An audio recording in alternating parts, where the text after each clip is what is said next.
Though I've established myself now as someone who values their time and tastes created in the kitchen, like many of you, I didn't start out here. And like most things, there's more here than meets the eye.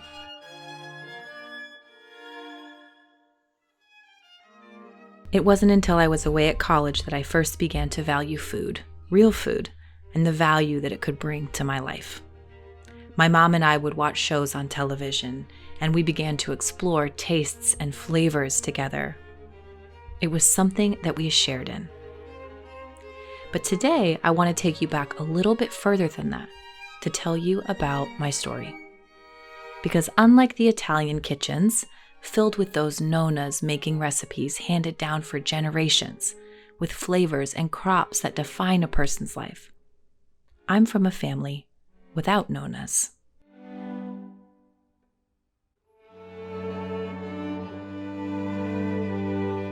I grew up in the same neighborhood as both of my grandmas and spent countless hours with them. But they both died within a few months of each other when I was really young. Really young.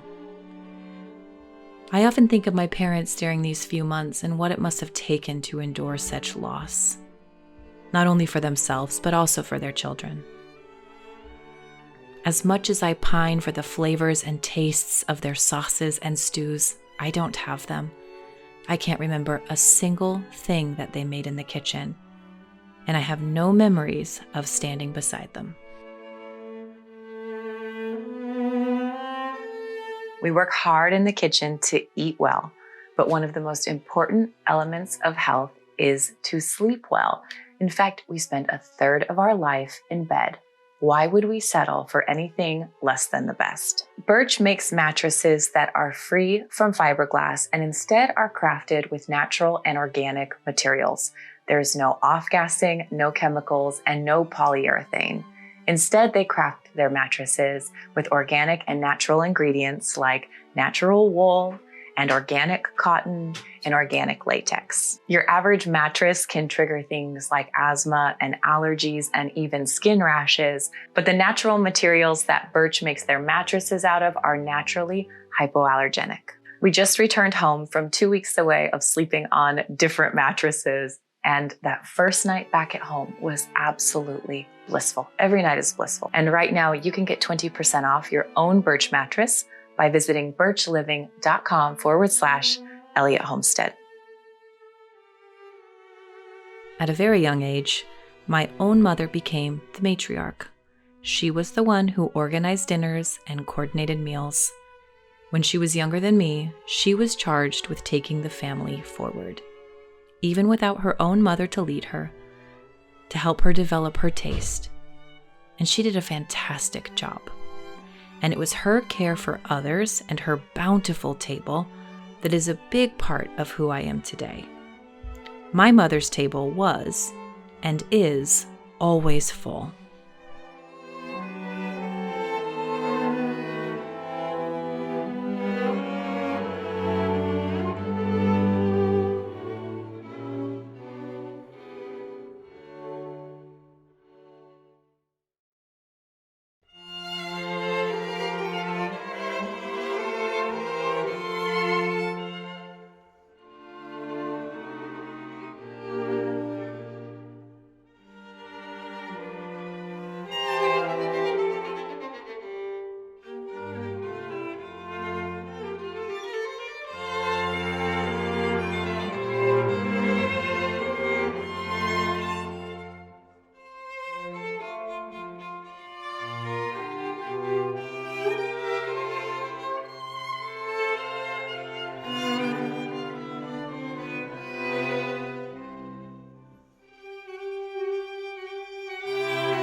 Now, I work on providing the same for my own family. Luckily, I was granted 2 wonderful grandpas who did spend their time in the kitchen, and it is their flavors that I remember.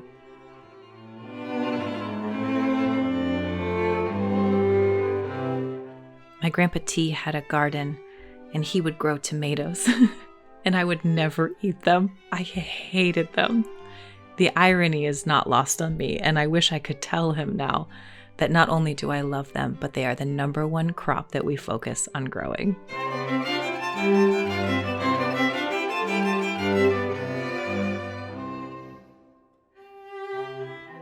My grandpas would make my birthday cakes. And it was with them that I remember shucking corn and dipping green onions into salt and canning applesauce and baking bread. Homemade bread still smells like my grandpa tea. It was also through them that I first learned to love salmon.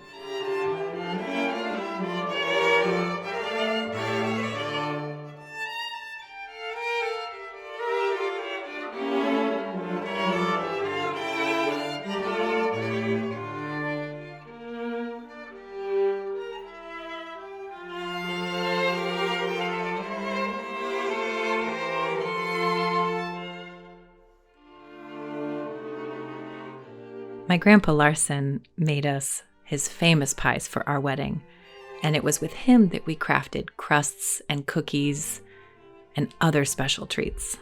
My grandpa was my very favorite dance partner and somebody that I spent so much time with. They were my Nonnas. It's their nostalgic tastes that I miss now that they're both gone.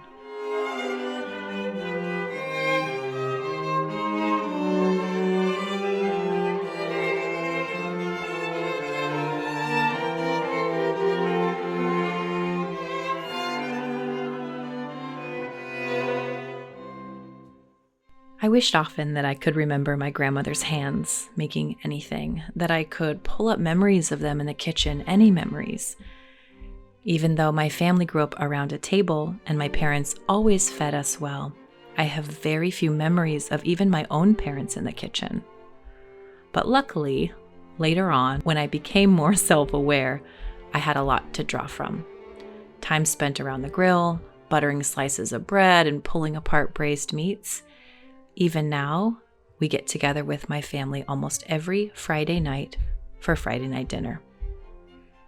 I can now think of my mom stirring gravy and boiling up large pots of spaghetti sauce. It's still her signature sauce that my children request.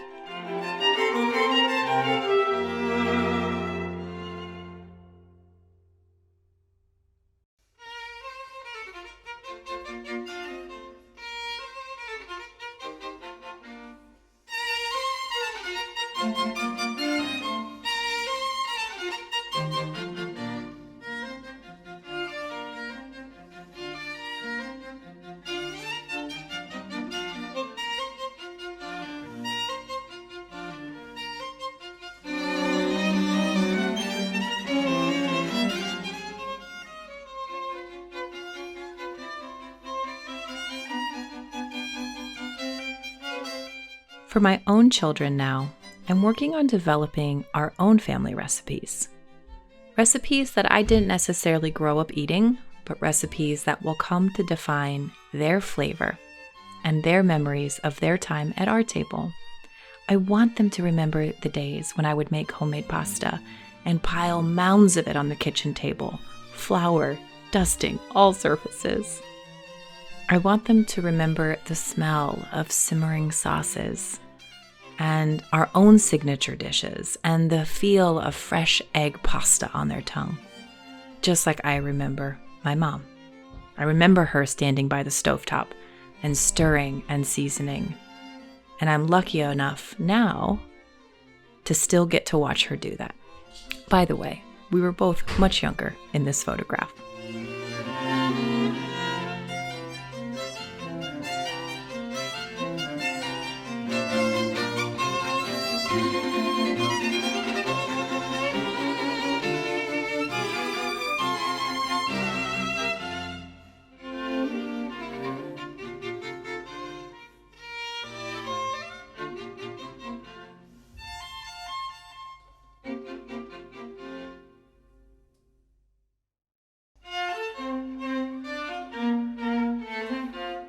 Even though, technically, I'm just serving them dinner, what I feel like I'm actually serving them is a memory. a hook in their mind on which they can hang their hat. Growing up, my mom would make us this, and this becomes a flavor memory, a piece of themselves in food form.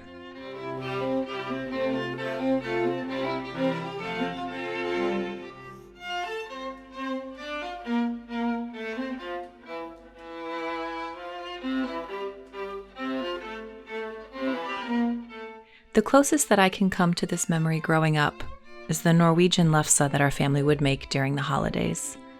Potatoes were peeled, riced, mixed with flour, and rolled into impossibly thin lefse. It was a time when we would gather around and get our hands messy. The family would come from afar to get involved, and we would commune around a kitchen task together. My grandma Larson made the lefse, though I can't remember her doing so, and she taught my Uncle Joel, and Uncle Joel taught me, and it's still a tradition that we carry on, even these decades later.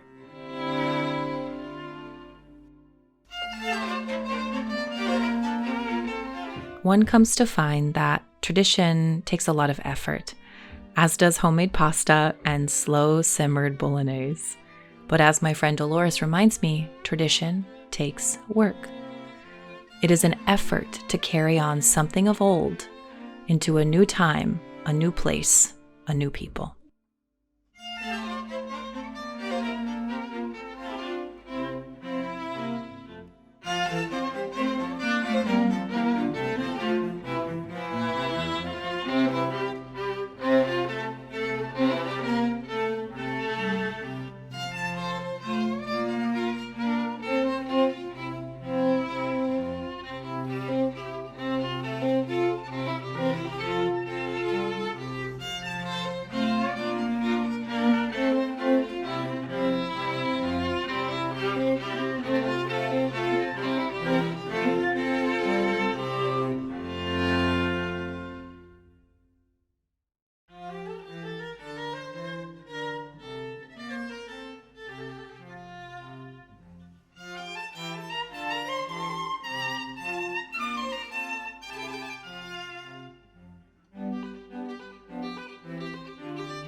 Though my Scandinavian nonnas never made pasta, as the Lord would have it, both lefse and pasta are now a part of my culinary heritage, because life without nonnas made space for more. And glory be, this past week, on our Che Vita getaway that we hosted in central Italy, I taught a whole new group to make handmade pasta. True to Umbrian tradition, we hand-rolled peachy pasta together. Even if it's not from Nonnas that tradition starts, it can start somewhere. And each of these traditions are important pieces to my story and pieces that I will pass down to my children.